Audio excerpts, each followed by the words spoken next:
Hi, my name is Cassie McCormick. Welcome to my presentation on technology integration. I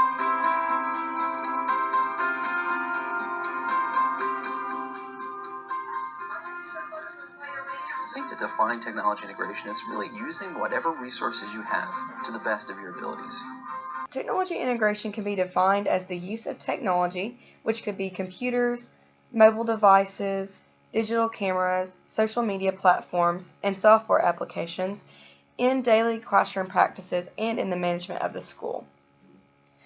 Now, people can confuse this with technology use in the classroom, and that's not what it is. There's a lot of ways that you can implement technology integration so that it's successful. First, technology integration is routine. And that means that the students are used to it. They know what to expect, they know how to use it, and that it's used in the everyday classroom. Also, accessible. It makes learning accessible, the technology is accessible, the students are able to use it outside of school, they're able to use it in different ways, and it really helps the learning. It's supportive of learning goals and curricular goals, and it helps students effectively reach those goals.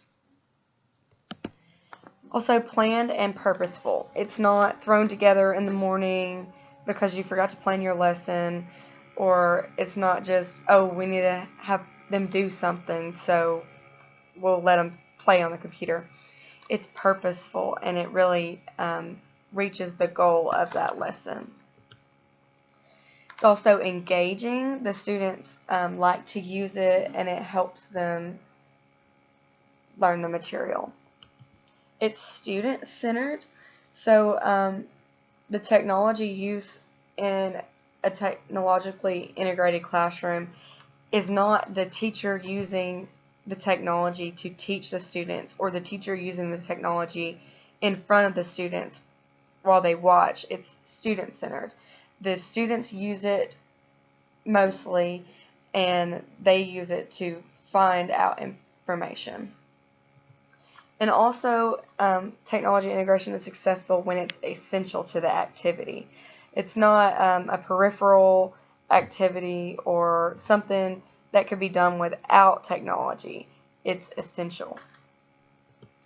And the best technology integration encourages higher order thinking skills, not just lower order like remembering definitions or things like that. It really promotes creativity and synthesization and high order thinking skills.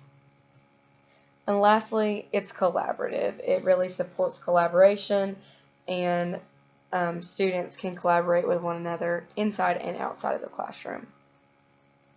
And what technology is not is known as technology use in the classroom. Now, this can be random and arbitrary. It doesn't really have much to do with what you're learning. Students aren't used to it. They don't know what to do with it. It's rare or sporadic, so that they may not be prepared for it.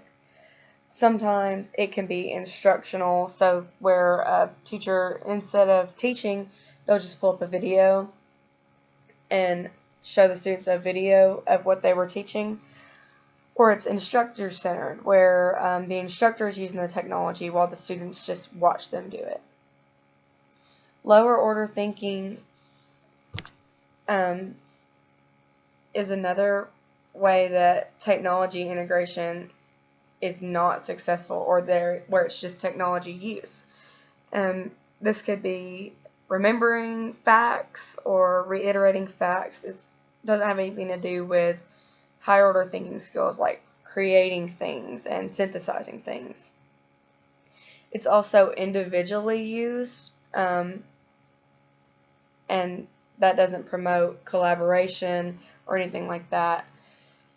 And lastly, peripheral to the activity. Technology integration is essential to your activities. So if it's something that's peripheral, that's just added on, or doesn't really help the lesson, then it's going to be technology use, and it's not a successful technology integration. When talking about technology integration, Several terms are brought up, like educational technology, instructional technology, and information and communications technology, or ICT. It is important to discuss the differences in these and technology integration. In the discussion of technology integration, these four terms are used interchangeably, but they actually differ, so we need to talk about the differences in these. The first is technology integration. We've already defined this as the use of technology in daily classroom practices and management of school.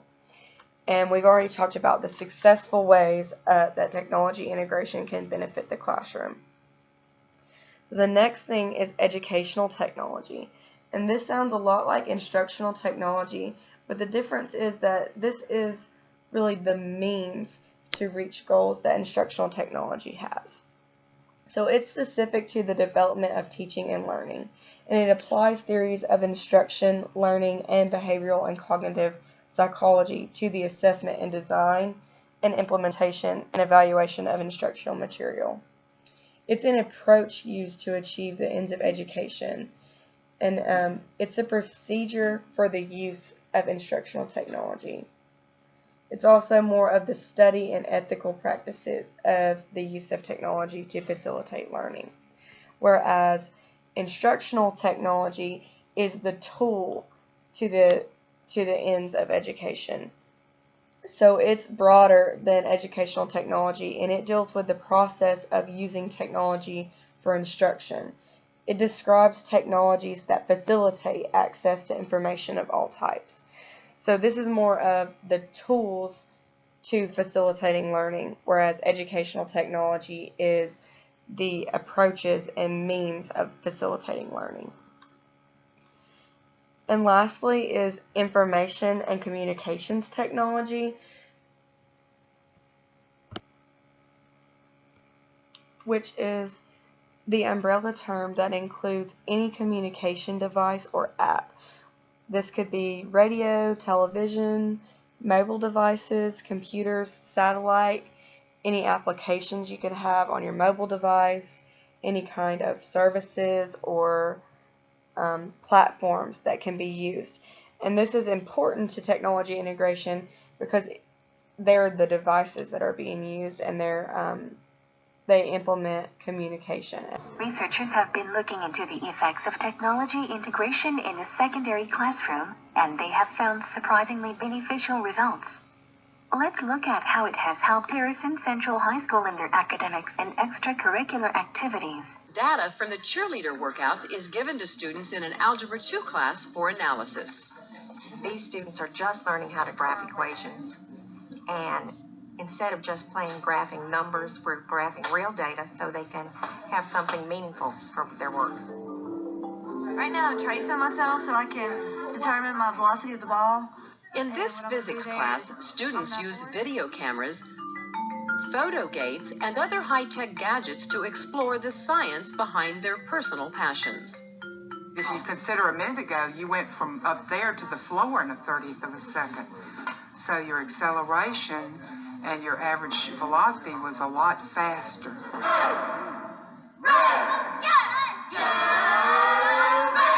A research study done last year by the State Educational Technology Directors Association found that the technology integration in all 50 states had increased student success and achievement in many ways. The proficiency rate for reading jumped from 17% to 30%, and the proficiency rate in math doubled from 18% to 36% of students achieving proficiency in that subject. And there was also a jump in graduation success rate for schools that implemented successful technology integration. It jumped from 66% graduation rate to 80% graduation rate. This concludes my presentation on technology integration. I hope you enjoyed it. Thanks for watching.